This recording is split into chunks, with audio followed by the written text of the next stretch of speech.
ज्योतिर्लिंग के आविर्भाव की कथा तथा उनकी महिमा। सूत जी कहते हैं, मैं ऋषियों, अब मैं मल्लिकार्जुन के प्रादुर्भाव प्रसंग सुनाता हूँ, जिसे सुनकर बुद्धिमान पुरुष सब पापों से मुक्त हो जाता है। जब महाबली तारक शत्रु शिवा पुत्र कुमार कार्तिकेय सारी पृथ्वी की परिक्रमा करके फिर कैलाश पर्वत पर आए और गणेश की विवाह आदि की बात सुनकर क्रौंच पर्वत पर चले गए। पार्वती की और शिव जी के वहां जाकर अनुरोध करने पर भी नहीं लौटे तथा वहां से 12 कोस दूर चले गए। तब शिव और पार्वती ज्योतिर्मय स्वरूप धारण करके वहां प्रतिष्ठित हो गए। वे दोनों पुत्र स्नेह आतुर हो पर्व के दिन अपने पुत्र कुमार को देखने के लिए उसके पास जाया करते हैं। अमावस्या के दिन भगवान शंकर वहां जाते हैं और पूर्णमासी के दिन पार्वती जी निश्चित ही वहां पदार्पण करती है। उसी दिन से लेकर भगवान शिव का मल्लिकार्जुन नामक एक लिंग तीनों लोकों में प्रसिद्ध हुआ। उसमें पार्वती और शिव जो दोनों की ज्योति प्रतिष्ठित है। मल्लिका का अर्थ पार्वती है और अर्जुन शब्द शिव का वाचक है।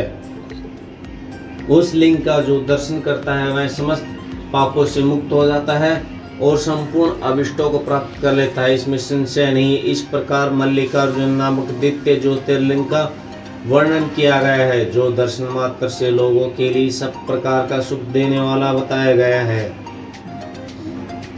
ऋषियों ने कहा, प्रभु अब आप विशेष कृपया करके तीसरे ज्योतिर्लिंग का वर्णन कीजिए। सूत जी ने कहा, ब्राह्मणों मैं धन्य हूँ, कृत्य हूँ, जो आप श्रीमानों का संग मुझे प्राप्त हुआ है। साधु पुरुषों का संग निश्चित ही धन्य है। अतः मैं अपना सौभाग्य समझकर पाप नाशनी परम पावनी दिव्य कथा का वर्णन करता हूँ। तुम लोग आदर पूर्वक सुनो। अवंती नाम से प्रसिद्ध एक रमणीय नगरी है, जो समस्त देहधारियों के मोक्ष प्रदान करने वाली है। वह भगवान शिव को बहुत ही प्रिय है, परम पुण्यमयी और लोक पावनी है। उस पुरी में एक श्रेष्ठ ब्राह्मण रहते, जो शुभ कर्म प्राण वेदों के स्वाध्याय में संलग्न तथा वैदिक कर्मों के अनुष्ठान में सदा तत्पर रहने वाले थे। वे घर में अग्नि की स्थापना करके प्रतिदिन अग्निहोत्र करते और शिव की पूजा में सदा तत्पर रहते थे। वे ब्राह्मण देवता प्रतिदिन पार्थिव शिवलिंग बनाकर उसकी पूजा करते थे। वेद प्रिय नामक वे ब्राह्मण देवता सम्यक ज्ञानार्जन में लगे रहते थे, इसलिए उन्हें संपूर्ण कार्यों को फल पाकर वह सद्गति प्राप्त कर ली, जो संतों को ही सुलभ होती है। उसके शिव पूजन प्राण 4 तेजस्वी पुत्र थे, जो पिता माता के सद्गुणों में काम नहीं थे। उनके नाम थे देव प्रिय मेघा, सुकृत और सुवर्त। उनके सुखदायक गुण वहां सदा बढ़ने लगे। उनके कारण अवंती नगरी ब्रह्म तेज से परिपूर्ण हो गई थी।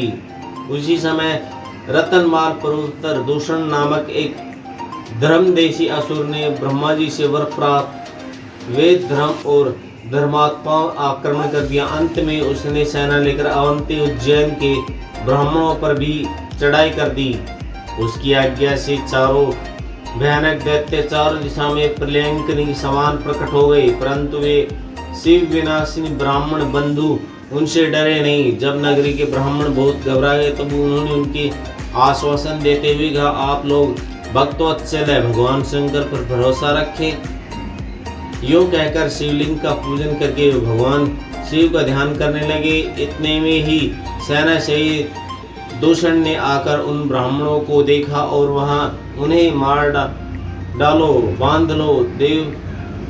वेद प्रिय पुत्र उन ब्राह्मणों ने उस समय उस दैत्य पर कही गई हुई यह बात नहीं सुनी कि भगवान शंभु के ध्यान मार्ग में स्थित थे। उस दुष्ट आत्मा ने दैत्य ने जो ही उन ब्राह्मणों को मारने की इच्छा की, त्यों ही उनके द्वारा पूजित पार्थिव शिवलिंग के स्थान में बड़ी भारी आवाज के साथ एक गड्ढा प्रकट हो गया। उस गड्ढे से तत्काल विकट रूप धारे भगवान शिव प्रकट हो गए। वे महाकाल नाम से विख्यात हुए। वे दुष्टों के विनाशक तथा सत्पुरुषों के आश्रयदाता हैं। उन्होंने उन दैत्यों से कहा, अरे खल, मैं तुझ जैसे दुष्टों के लिए महाकाल प्रकट हुआ हूँ, तुम इन ब्राह्मणों के निकट दूर भाग जाओ। ऐसा कहकर महाकाल शंकर ने सेना सहित दूषण को अपने हुकार मात्र से तत्काल भस्म कर दिया। कुछ सेना उनके द्वारा मारी गई और कुछ भाग खड़ी हुई। परमात्मा शिव ने दूषण का वध कर डाला। जैसे सूर्य को देखकर संपूर्ण अंधकार नष्ट हो जाता है, उसी प्रकार भगवान शिव को देखकर उसकी सारी सेना अदृश्य हो गई। देवताओं की द्वंद्वियां बज उठी और आकाश से फूलों की वर्षा होने लगी। उन ब्राह्मणों को आश्वस्त दे प्रश्न हुए। स्वयं महाकाल महेश्वर शिव ने उनसे कहा, तुम लोग वर मांगो। उनकी यह बात सुनकर सब ब्राह्मण हाथ जोड़कर भक्ति भाव से भली भांति प्रणाम करके नतमस्तक हो बोले। द्विजों ने कहा, महाकाल महादेव, दुष्टों को दंड देने वाले प्रभु शंभु, आप हमें संसार सागर से मोक्ष प्रदान करें। शिव, आप जन धारण की रक्षा के लिए सदा यहीं रहें। प्रभु शंभु, अपना दर्शन करने वाले मनुष्यों को सदा ही उद्धार करें। सूत जी कहते हैं, मैं ऋषि उनके ऐसा कहने पर उन्हें सदगति दे। भगवान शिव अपने भक्तों की रक्षा के लिए उस परम सुंदर गड्ढे में स्थित हो गए। वे ब्राह्मण मोक्ष पा गए और चारों ओर एक एक कोस भूमि लिंग रूपी भगवान शिव का स्थल बन गई। वे शिव भूतल पर महाकाल के नाम से विख्यात हुए। ब्राह्मणों, उनके दर्शन करने से सौपन में भी कोई दुख नहीं होता। जिस जिस कामना से लेकर कोई उस लिंग की उपासना करता है, उसे वह अपना मनोरथ प्राप्त हो जाता है तथा परलोक में मोक्ष मिल जाता है।